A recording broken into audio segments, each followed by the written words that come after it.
If you started counting to a trillion, one number every second, no sleep, no breaks, to finish that, it would take you 33,700 years. That is what Elon Musk is worth right now. And look, you already know the headline. June 12th, SpaceX IPO, world's first trillionaire. Every channel covered it. But here is the thing nobody actually explained. The company that made him a trillionaire lost nearly $5 billion last year. And yet it raised $75 billion in one morning, the largest IPO in financial history. More than double of what Saudi Aramco had raised, a company that pumped oil for over 80 years. And when you follow the money, three things come up that nobody is connecting for you. 1. The self-made genius story has some serious holes in it. 2. The investors who lost billions on Twitter somehow ended up making money. And ordinary people buying stocks are the reason why. 3. Right now, above your head, there is a clock counting down. Scientists call it the crash clock. It currently reads 2.8 days. I will come back to this. And when I do, it will change how you see this entire story. Let's start with Tesla. Because this is where the myth begins. Elon Musk did not found Tesla. Tesla was founded in 2003 by two engineers, Martin Eberhard and Mark Tarpenning. Martin designed the battery system, picked the motor, and built the original car. Musk came in a year later as the lead investor and eventually took control of the board. And by 2007, Musk pushed Martin out of the company he built. Martin sued in 2009. The case settled privately. And that settlement gave Musk the legal right to call himself a co-founder. After that, Musk rode his engineering to $1 trillion. And now, here is where it gets even more interesting. Musk's entire public image is built on being anti-government, free markets, and portrayed as individual genius fighting the system. But his companies have received at least $38 billion in documented government money. NASA gave SpaceX billions for crew transport and the moon landing program. The exact year both companies were days from shutting down, and here is the detail that really gets me.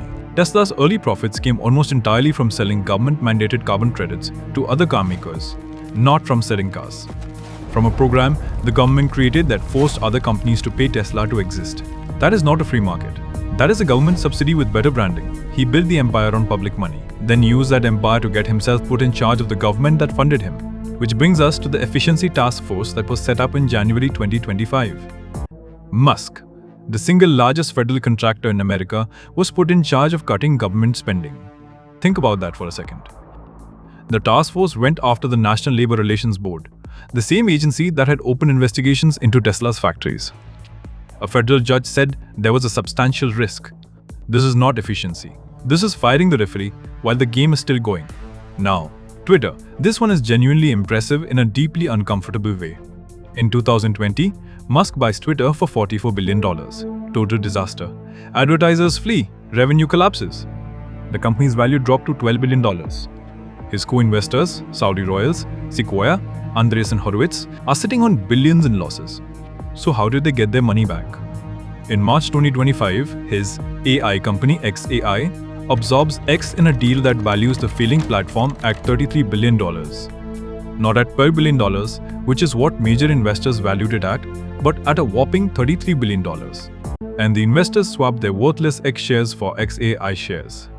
Then SpaceX absorbs xAI, valuing it at $250 billion, which is 78 times more than its revenue. Then SpaceX goes public. The early Twitter investors who should have been wiped out, their losses get absorbed into the SpaceX story and quietly pass to ordinary people buying shares on the Nasdaq. Twitter failed, and nobody who mattered paid for it. In finance circles, this move has a name. It's called the rolling exit architecture. And in my opinion, it is one of the most sophisticated financial escapes ever engineered. Now, let's get back to the crash clock I promised. Right now, Musk operates 10,400 Starlink satellites. That is 63% of every active satellite above the planet. One person controls the majority of the orbital shell the entire world depends on, for GPS, weather forecasting, military communications, the internet itself. The crash clock measures how long before a single satellite collision triggers a chain reaction, debris hitting debris exponentially, until the lower Earth orbit becomes permanently unusable. Today it stands at 2.8 days, between late 2024 and mid-2025. Starlink satellites performed 144,404 collision avoidance maneuvers, one every 1.8 minutes, every single day. Low Earth orbit belongs to no country. No company is supposed to own it, and every nation on Earth depends on it. But he monopolized it, privately, legally, and almost nobody noticed. So here is what the first trillion actually looks like when you step back. The gap between Musk and the second richest person on the planet, Larry Page, is $806 billion. That gap alone is larger than the combined wealth of the third, fourth, and fifth richest people combined. And it gets more absurd. Musk alone holds more wealth than the bottom 46% of the entire human population. His wealth grew by $500 billion in 1 year. $1 million every single minute. Now, is Musk a genius? Yes, genuinely. The reusable rocket is a real engineering breakthrough. The man works in a way most people simply cannot match. But genius alone does not build $1 trillion. What builds $1 trillion is using that genius to capture public subsidies, eliminate regulatory friction, engineer exits that socialize losses, and monopolize infrastructure no single person was ever supposed to own. That is not the self-made story. That is how the system gets hacked, legally, brilliantly, and at a scale we have never seen before. If this changed how you see it, hit like. Subscribe to Lore Atlas for more deep dives like this one. See you in the next one.